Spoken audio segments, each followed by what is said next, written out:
Hi friends, welcome to Telugu defence news. ఇక first అప్డేట్లోకి వెళ్తే America, యూకేలు Russia ఇరాన్కి nuclear secrets టెక్నాలజీని transfer చేస్తుందని చెప్తున్నాయి.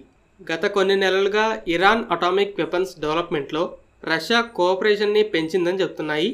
దీనికి ఎక్స్చేంజ్గానే ఇరాన్ రీసెంట్గా ఫాత్ 360 మిసైల్స్ని డెలివరీ చేసిందని అంటున్నారు.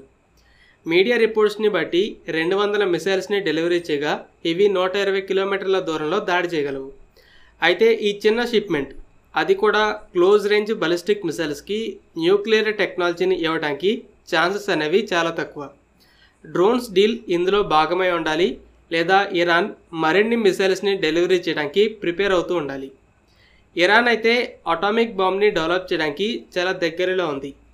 అమెరికా చెప్పడమే కాదు, ఇరాన్లో కొంతమంది అఫీషియల్స్ కూడా తరచూ దీని గురించి మాట్లాడుతున్నారు. మేము తలుచుకుంటే 2 వారాల్లోనే న్యూక్లియర్ బాంబ్ని మ్యానుఫ్యాక్చర్ చేయగలం అంటున్నారు. రష్యా టెక్నాలజీ ఇరాన్కి బూస్ట్ ఇచ్చి ఉండాలి. ఇది ముందు ఇజ్రాయెల్కి ప్రమాదం, తర్వాత అమెరికాని కూడా నార్త్ కొరియా లాగానే మా జోలికి రావద్దని బెదిరిస్తుంది. Chinese navy J-35 stealth fighter జెట్ని ఎయిర్క్రాఫ్ట్ క్యారియర్ నుండి ట్రయల్స్ని జరపడం మొదలుపెట్టింది. దీన్ని బట్టి ఈ ఫైటర్ జెట్ డెవలప్మెంట్ చివరి స్టేజెస్కి వచ్చిందని అర్థమవుతుంది. చైనా అమెరికాకి పోటీగా వరుసగా ఎయిర్క్రాఫ్ట్ క్యారియర్స్ని నిర్మిస్తుంది. ప్రస్తుతం 2 సర్వీస్లో ఉండగా ఇంకోటి కొంతకాలంలో జాయిన్ అవుతుంది.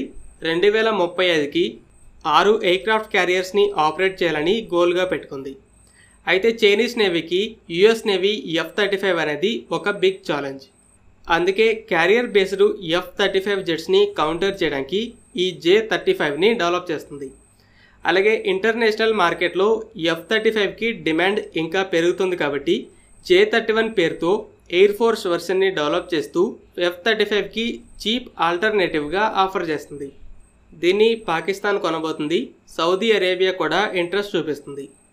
ఈ J-35 రెడీ అయితే ముందు కొంచెం పెద్ద సంఖ్యలో అమెరికాకి అగెన్స్ట్గా మోహరించి తర్వాత ఇండియన్ ఓషన్లో ఆపరేట్ చేయబోయే క్యారియర్లో కూడా డిప్లాయ్ చేస్తుంది. ప్రజెంట్ ఇండియన్ ఎయిర్క్రాఫ్ట్ క్యారియర్స్లో MiG-29K జెట్స్ ఉన్నాయి. ఇవి స్టెల్త్ జెట్స్ ముందు నిలబడలేవు. ఇండియా రఫాల్ M డీల్ని సైన్ చేస్తే వాటి డెలివరీ స్టార్ట్ అవడానికి 3 to 4 ఇయర్స్ టైం పడుతుంది. నేవీ ఈ డీల్ని ఈ ఫైనాన్షియల్ ఇయర్లో సైన్ చేయాలని చూస్తుందని రీసెంట్ మీడియా రిపోర్ట్స్ చెప్తున్నాయి.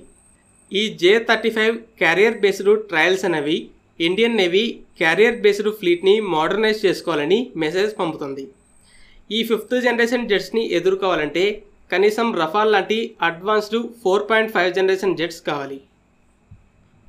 టైమ్స్ ఆఫ్ ఇండియా ఇచ్చిన రిపోర్ట్ని బట్టి MQ-9B drone deal next month sign అవబోతుంది.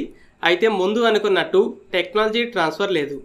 అయితే జనరల్ అటామిక్స్ ఇండియాలో ఇన్వెస్ట్ చేయబోతుంది. అంటే అసెంబ్లీ లైన్ని ఏర్పాటు చేసి 30% కాంపోనెంట్స్ని ఇండియన్ కంపెనీస్ నుండే కొంటుంది. మిగిలిన వాటిని అమెరికా నుండి తెప్పించి ఇక్కడ అసెంబుల్ చేస్తుంది. మొదట DRDO డెవలప్ చేస్తున్న హేల్ క్లాస్ డ్రోన్కి అమెరికా డ్రోన్ టెక్నాలజీని ట్రాన్స్ఫర్ చేయాలని చర్చలు జరిపాయి. అయితే అమెరికా ఎక్కువ ప్రైజ్ అడిగిందేమో ఏంటో తెలియదు, కానీ ఆ ప్లాన్ క్యాన్సిల్ అయింది. కానీ అమెరికన్ కంపెనీ DRDO డ్రోన్ని డెవలప్ చేయడానికి కన్సల్టెన్సీ అంటే గైడెన్స్ ఇస్తుంది. నెక్స్ట్ మంత్ ఈ డీల్ అనేది సైన్ అయితే 2026 నుండి డెలివరీస్ మొదలవుతాయి. ఫ్రెండ్స్, ఈ వీడియో మీకు నచ్చినట్లయితే లైక్ చేయండి. అలాగే మరిన్ని ఇంపార్టెంట్ డిఫెన్స్ అప్డేట్స్ కోసం మన ఛానల్ని సబ్స్క్రైబ్ చేసుకోండి.